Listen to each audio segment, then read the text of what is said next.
I'm Lisa Mullings, the CEO of NATSO, an association of truck stops and travel centers. I visited hundreds of our member locations, but this week I had the chance to see them from a different vantage point, from inside an 18-wheeler. I joined Jennifer Evans, a professional driver at Werner Enterprises, on a 5-day, 1,500-mile ride-along to learn about her life on the road. Here's how it went. What did you think about sleeping in the truck? Yeah, I was a little bit nervous about sleeping in the truck.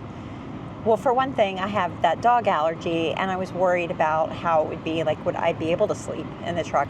And then the other thing I was worried about was just, like, infringing in your space. It seemed like we got along really well, everything clicked, and I felt like you were very welcoming and accommodating, and I wanted to, like, really immerse myself in it and really get the feeling of it. And the only way you do that is by doing the whole thing. So yeah.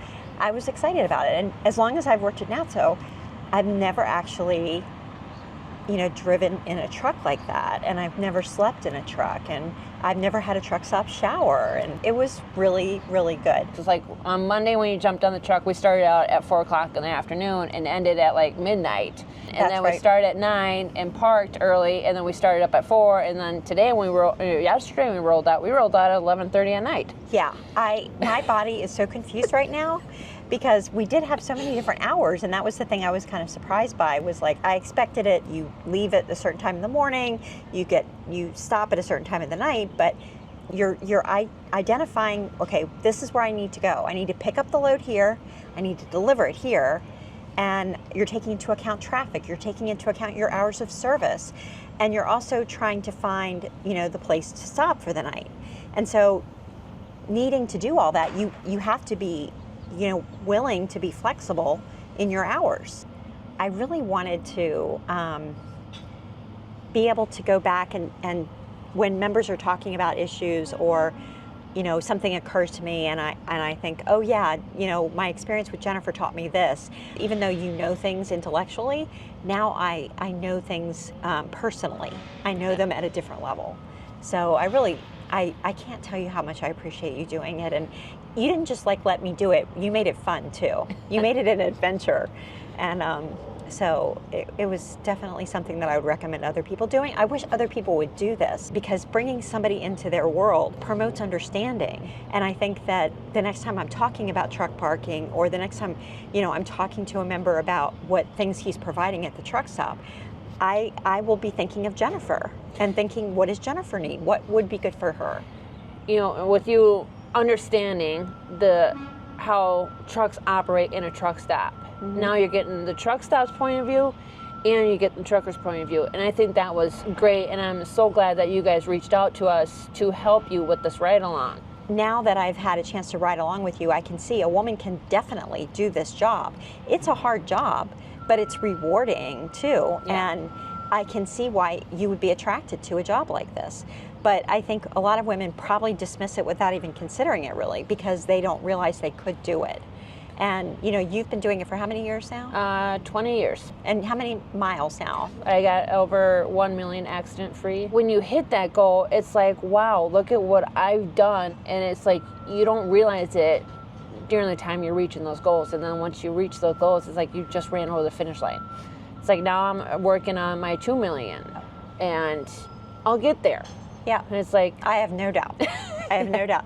And one thing that I really also found really endearing about you is how loyal you are to your employer, and how, so many things, the things that you talk to me about are things that you feel like, I can tell you feel very supported by Werner. Like when your dog passed away, yeah, and how they treated you, and how they recognized, what you were going through, and you really felt that.